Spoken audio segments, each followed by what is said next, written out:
Hello, Bhaswati ji. I welcome you on this show, Manoj Simplify. And I'm very honored to have you here because you have been a great inspiration in my life. From your book, Everyday Ayurveda, and your videos, I have been learning a lot and benefited from this. And actually, purpose of this show is to simplify health and ultimately life, because there are so many confusions which we see around this health. So purpose of this show is to simplify that. So I welcome you. Me. And actually, since you have been practicing modern allopathic medicine and as well as Ayurveda, so that is a great combination which you have, and which actually get me started in Ayurveda. Because of the growing which we have around us, even in India, we never came to know about Ayurveda during our childhood and growing up. So, and there were many limiting beliefs about our traditions and Ayurveda also. But since seeing your background, you are educated in Harvard and practicing allopathic in US, Paris, and then you are advocating Ayurveda. So that really got me interested. So again, I welcome you, and I would love to get my questions answered from you related to Ayurveda. So it's great having you. So I want to ask you that what made you interested in Ayurveda? How it started? So I became a doctor because I'm interested in helping people heal. When I went to medical school and applied for admission, I didn't say I want to become a doctor so that I can write prescriptions and further the cause of the pharmaceutical industry and become one of their agents. I also did not become a doctor so that I could put MD on my license plate or boast about how I am a doctor. I became a doctor because I want to help the patients. And when we help the patients, the first thing we should do is think about preventing disease, which is called swasthya. Swa is self, astya is asta, asti, to be sitting in. So sitting in the self is called swasthya and is translated as health. So swasthya, rakshana. Rakshana means to keep it preserved. So when we preserve our health, that's the best than to have to go down the lane of having to cure disease. And when I was in medical school, our preventive medicine course was very, very small, and mostly it had to do with vaccines and a few lifestyle statistics that people develop heart disease and diabetes and hypertension and strokes, and that we learned the rates of the different diseases. But no one was teaching us how to preserve health, right? Swasthya, rakshanam. And they also were not teaching us the different modes by which we can keep healthy. So I was very disturbed by that. And then when it came to interventions, there were a lot of proofs and evidence and scientific papers on other things outside of pharmaceutics and surgery. And I was very suspicious that we weren't taught any of them, but we were told that we provided all medical options. So I began to ask questions. One of the worst things you can do when you are becoming a medical doctor is to ask questions, because people start hating you for saying the obvious things. So I would say to them, so what's the actual study of the healthy heart? And they say cardiology. I say, no, it's not cardiology. Cardiology looks at the unhealthy heart. The healthy heart, how do you keep a heart healthy? And they could not answer. And I said, it's yoga. Yoga keeps the heart healthy. We know that if you do yoga every day, the Shastras tell us, our Gurujan tells us, our people that we see who are athletes who exercise in the morning, they get up and they go play cricket at 5:30, but at 5:15, they're doing warm-ups and they're doing their asana, they're doing yoga, they're doing breath work. Why aren't we learning that in medical school? So that always remained a question.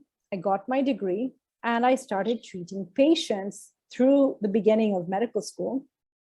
And I was in some of the best programs. I had some of the best training. So it wasn't that the teachers don't know because they're mediocre.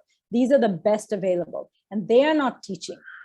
So right as I was finishing medical school, I was also a fashion model. So I was on a calendar, and they wanted an Indian looking person for a film they were making. And they saw me and they said, oh, would you like to make this film?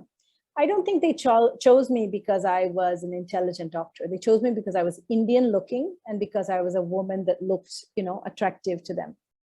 They took me to a place called Kerala, which I had never been to in my adult life because I'm from Kolkata. And I saw there a bunch of cases, one after the other, at different hospitals where people that had diseases that are considered to be incurable were getting cured. And that made me so disturbed that I went to the best schools in the United States and in the West, where my parents said that's the measure of success. But actually they weren't successful. The people in Kerala wearing veshtis, cotton, cloths, and simple and very old, living in the rural areas. Thirumulpadji, who was a very wise teacher, he lived with a pharmacy around him, and this pharmacy was the forest of his backyard and the grove that was behind him. And they were curing diseases that are impossible in modern medicine. So even though modern medicine has covered the world and made that the modern medical system, I became very, very interested in what actually works versus what is marketed to work. And those two universes, which you have also discovered in your new book coming out and in what you're explaining in Simplify, is that we grow up thinking this is the only option, but our eyes see this as the option. And yet we're anchored here because we're told that this is the only thing possible. So the way that I got into Ayurveda is by allowing my eyes and what I see to actually influence my brain to say, well, if these things are possible, then how can I not learn about them? Because my journey to medical school was to help patients. I need to help patients. So that's really this very simple and it's not a glamorous story, but it's a very real story of how I found Ayurveda. That's right. Actually, I can connect with that because I have also seen the changes within me. And since you have been practicing and for helping patients, you have been using both allopathic and Ayurvedic medicines. So how actually we use both of them for a healthy life? How do you combine them? So what I do is I focus on the patient. And this is what I advise anyone that's watching this. It's a doctor who says, oh, it's too complicated. If you focus on the patient, you will never be complicated.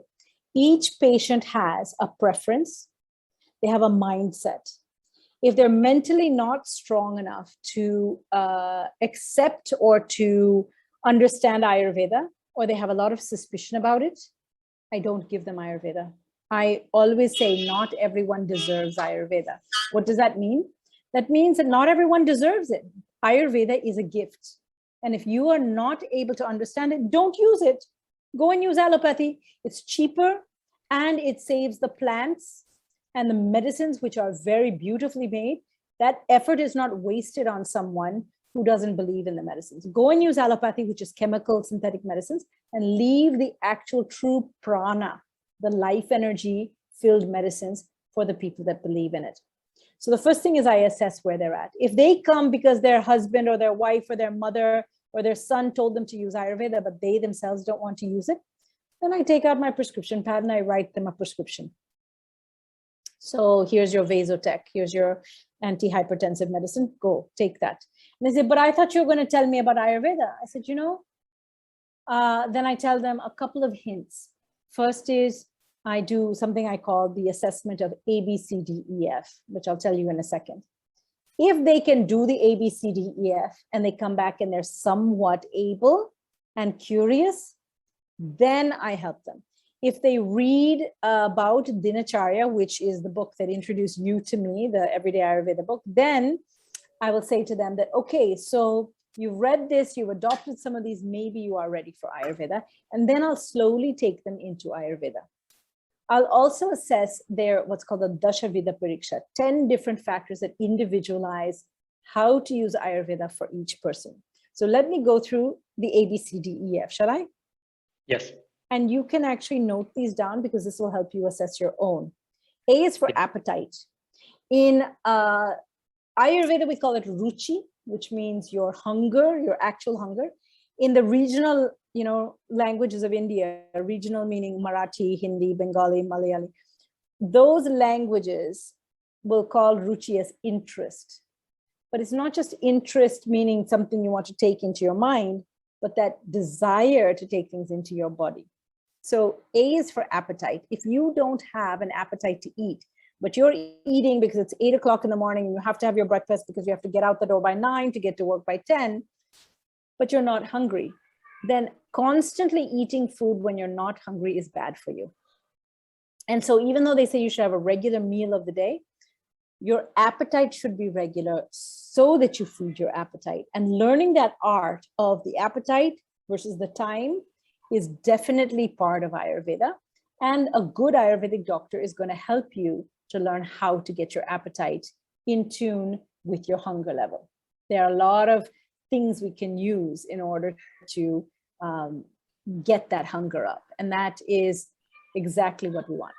So, and that's part of the whole art of the, the consultation. B is for bowel movements. People who are healthy will wake up early in the morning. And if they are healthy, they will sit up in bed, they'll twist over and touch the ground. And as soon as they sit straight, they will need to go to the bathroom to empty their bladder and their bowels. Why?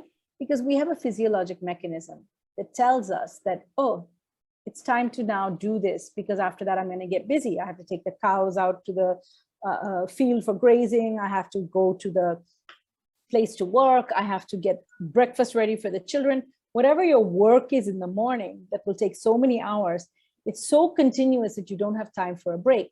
So the body is already set that when you wake up early in the morning, you should clean out all the mala. Mala means the waste products. And the main malas, 2 out of 3, are urine and feces. The third one is sweat.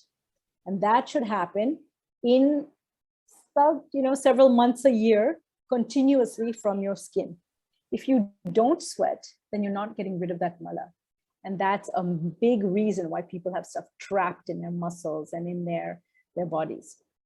So bowel movements is one way that I can assess whether or not a person is healthy and having daily movements. Some people will say, yeah, I go regularly. Actually, this happened to me when I was in medical school. I had the format that's used in medical school. And it says, the question came up, bowel movements. I said, do you have bowel movements? Yes. How often? Regularly? Regularly. Check. Fine. So then I went down the questionnaire and I said, so how were your bowel movements this morning? And the patient, she said, I didn't have a bowel movement this morning. I said, but you said regularly? They're regular. I poop every Thursday morning. I said, every Thursday morning? Yes. Monday, Wednesday, and Friday, my husband is home and I need privacy. I need to privately go because I have a lot of noise and smell when I go and empty my bowels. I don't want anyone there. And I can't do it the other days because I have so-and-so and such going on. But Thursday is the one day when the school, the kids are at school, husband is away, and I can actually sit down and have a bowel movement. So I said, so what do you do on the other days? I just hold it in. I hold it in and then the urge goes away. She had trained herself to go to the bathroom once a week. And this was so bad for her body that over time, this is in Ayurveda language, in Sanskrit, it's called apanavayu, sending things down and out the way you should. And there are 4 or 5 things that we send down and out. Not only our urine and our feces, but babies, menstrual fluid, and sperm. They all come out of the body and they should come out and down and out in a regular fashion as per the urge of the body. If they don't, it's like the flow gets messed up, like a flow of a river that's messed up by a dam. Just like that, if you put a dam by not allowing yourself to empty your bowels, you get into trouble. So that's B, bowel movements. And there's a whole bunch of things we do to make sure people have bowel movements every morning. Some drink hot water, some take triphala the night before. Sometimes we do a mini cleanse with some of the medicines like haritaki, or there's a bunch of medicines. And we make sure the person has a regular bowel movement. One of the biggest you can say papams for the human body is not to poop regularly, not to go to the latrine, the toilet regularly. Ayurveda says that modern medicine never talks about it, as you understand from that box that says regularly. They don't even explore the importance of regular bowel movements. C is for cravings. What foods do you crave? Are you a person that needs mithai, needs crunchy, needs mirch, needs your cigarettes, needs your daru, needs your sex, needs your, like every day if you don't have salt, or if you don't have your sour achar, you have cravings for it. Those cravings tell us a lot about our imbalanced doshas, and they help me to understand the patient. D is for drowsiness. How do you sleep and when do you feel tired? Most of us feel tired around 9:30 p.m. and we ignore it. Why? Because we still need to do this and this and this before we go to bed. But if you are true to your body and you go to bed when you feel tired, then you are actually going to have a healthier body. In addition, D is drowsiness. When you wake up in the morning, do you wake up ready to go like you were when you were 3 years old? You'd wake up and you'd go and, jump on your mom or your dad or your sisters, whoever you were sleeping with, and you'd be enthusiastic. And I remember I would jump on the bed and I had so much energy in the morning. Or do you wake up and feel sick? Do you wake up and feel tired? Do you wake up to an alarm that you hit snooze 5 times before you can get out of bed? These are signs that you have ama, dirt, or undigested foods stuck in your system. So learning your drowsiness cycle and watching, patients will often tell me after they start working with me, I'll give them a medicine and say, I don't notice any changes in my, whatever condition, but I notice that I'm not as fatigued and drowsy in the morning. I wake up and I'm awake. That's a sign that you're clearing out the ama from your body. Okay, so E is emotions. What are your emotions? And how well do you keep control of your emotions? Are you a panicky kind of person, or can you stay calm? If you're panicky, you don't have good mental strength. Just like you should be able to lift up weights, the mind has certain strength parameters that you should learn. And many people today have very, very low in their manobala. They don't have good mental strength. They think they have power, but they lose their temper. They shout at people.